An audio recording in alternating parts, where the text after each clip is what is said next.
Ассаламу алейкум, уважаемые друзья.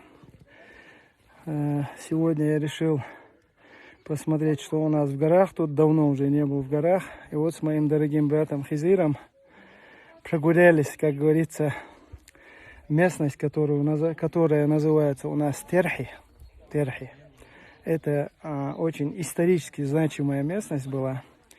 И вот хочу вам показать рисунки, которые здесь при первом обследовании, вот Хизир еще тогда нашел. Он здесь был с представителями. Хизир, чего они были представители? И вот... Была очень такая солидная экспедиция. Руководил экспедицией председатель Федерации клуба спелеологов России Геннадий Самохин. Были историки, археологи, спелеологи с Крыма, с Москвы, с Уфы.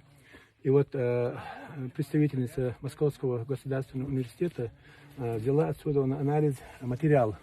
И вот в процессе обследования данного материала в лаборатории МГУ результат показал, что этим рисункам как минимум 1500-2000 лет. Но для более детального обследования данный материал отправлен в Германию. И вот когда придет оттуда ответ, уже будет досконально известно точно какая дата вот этим рисункам. Так что вот такая вот тут интересная, как говорится, живопись, сделанная нашими предками. Вот так вот. Эти рисунки представляют собой сцену охоты. Тут нарисован человек с натянутым луком. Это олень, скорее всего, кавказский благородный олень. И здесь собака. Такие рисунки у нас встречались раньше, но на башнях, на камнях, вложенные в башни какие-то постройки, они были выбиты. И вот эти рисунки единственные пока из известных в республике, сделанные краской. Вот, пожалуйста. Так что, друзья, как вы видите, наши горы, они до сих пор кроют в себе огромные секреты, которые историческую ценность составляют из себя. Если бы эти горы могли разговаривать, они, я так думаю, нам рассказали бы много интересного. И мы бы с вами, наверное, месяцами, годами только и слушали бы истории этих гор, истории вот этих вот красок, истории вот этих рисунков. Хазар, что ты еще скажешь? Следует еще добавить, что в 70-е годы наша известнейшая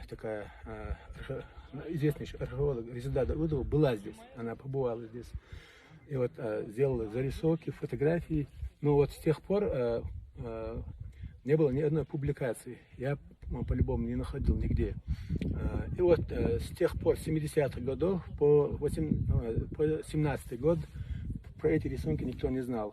2017 год. Да. То есть, впервые получается, после Резеда Даудова мы побывали тут в 17 году. В 2017 году только здесь побывали, получается, люди. И вот непосредственно Хизир, как говорится, нашел здесь эти рисунки, которые теперь уже стали достоянием, скажем так, всей республики и всей Российской Федерации в целом. И тех людей, которые будут иметь желание сюда прийти и посмотреть, что здесь реально есть. Я бы хотел показать вам комплекс сам, чтобы вы могли видеть, где эти рисунки, значит, сделаны. Вот я вам покажу вот так вот. Вот эту вот наскальную башню. Значит, вот она башня.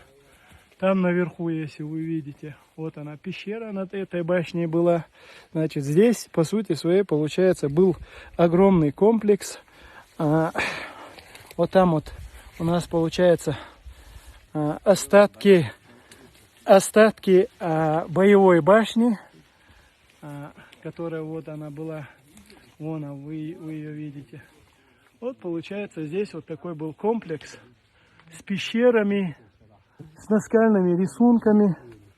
Вот такие вот дела. Так что, друзья, если что, можно приехать в республику, как только можно будет уже передвигаться, и посмотреть все эти места. А места реально красивейшие. Вот там вот чуть дальше находится святилище, значит, развалины святилища. И очень много здесь, получается, солнечных могильников. То есть такие каменные гроты, в которых раньше делались захоронения умерших. Вот такие вот дела. Все. Я надеюсь, что вам будет интересно посмотреть вот это вот, то, что я вам сегодня показал.